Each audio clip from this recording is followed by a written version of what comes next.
Have you ever sat down to do one simple thing, like send one email or start one chore, and suddenly your brain feels loud, not busy, loud, like everything is urgent at the same time? If that's you, you're not weak and you're not broken. You're describing something real: ADHD overwhelm. Here's how it usually goes. You open your laptop to do one task. Then you see 10 other tasks. Your phone buzzes. You remember a bill. You remember you forgot to text someone back 3 days ago. You notice the laundry. You realize you haven't eaten.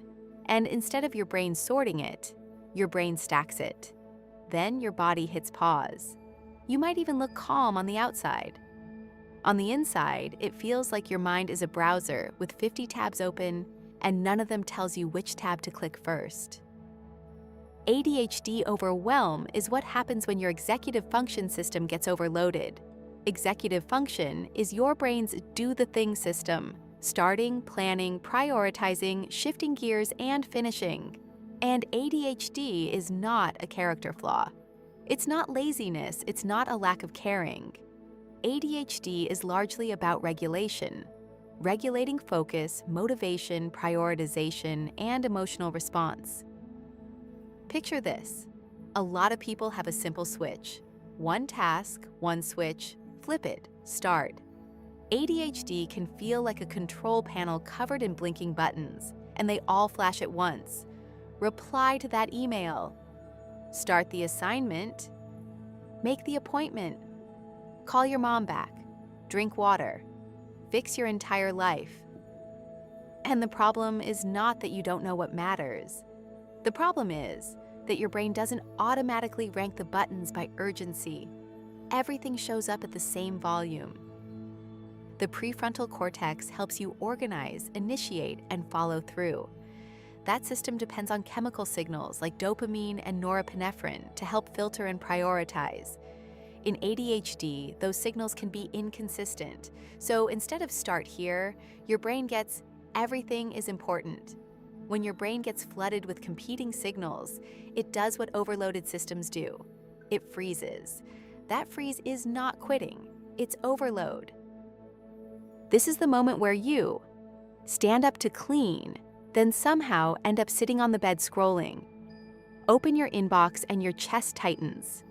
Start one step, get interrupted, and then cannot restart. Avoid a phone call for weeks because it feels impossible. Keep thinking about the task, but can't start the task. And yes, doom scrolling can show up here, not because you're irresponsible, because your brain is searching for quick relief, a small dopamine hit, a moment of calm, then another feeling shows up: guilt. I'm wasting time. I'm behind. I should be able to handle this. That mix of relief and guilt is ADHD overwhelm in real time. ADHD overwhelm is rarely just too much to do. It's too much to do, plus too much emotion. A lot of millennials and Gen Z grew up hearing, "You're smart, you just don't apply yourself. Stop procrastinating, try harder."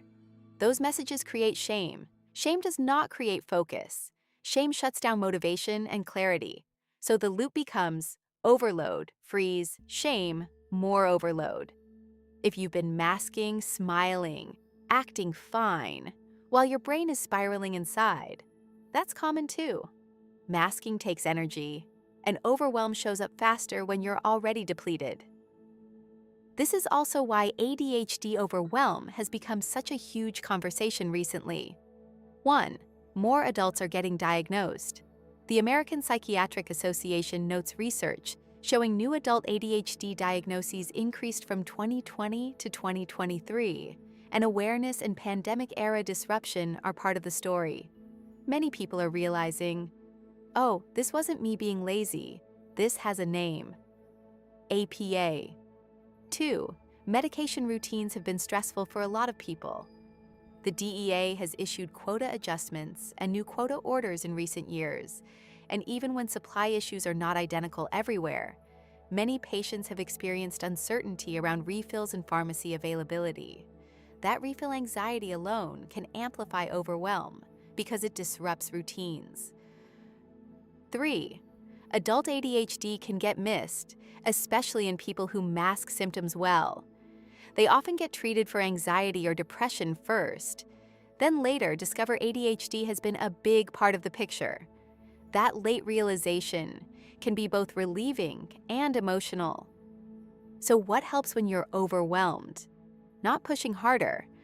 Usually that just increases panic. Instead, reduce choices and reduce friction. Tool 1. Choose one button, say it out loud. I'm choosing one button, not 5. 1.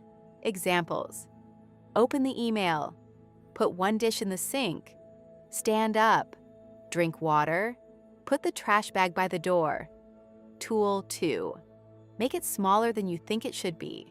Instead of clean the kitchen, do throw away one thing. Instead of start the report, do open the doc and type the title. Instead of work out, do put on the shoes. This is not lowering standards. This is bypassing freeze mode. Tool 3. Externalize the structure. ADHD brains do better when the environment does some of the executive function work.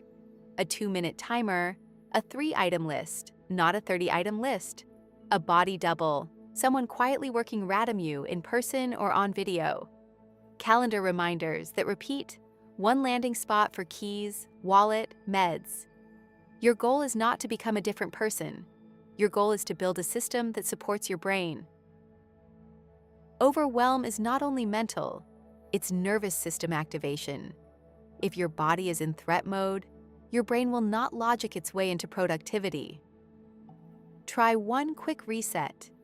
30 seconds of slower breathing, cold water on your face, a short walk, 1 minute of stretching, grounding.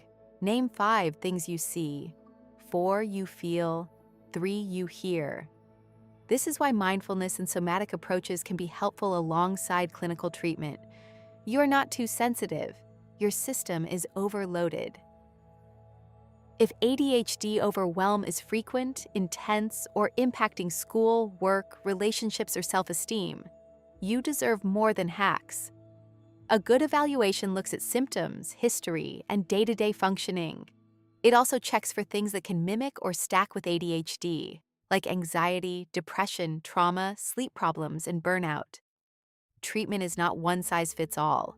It may include therapy, skills, medication management when appropriate, and lifestyle supports that make your brain easier to live in.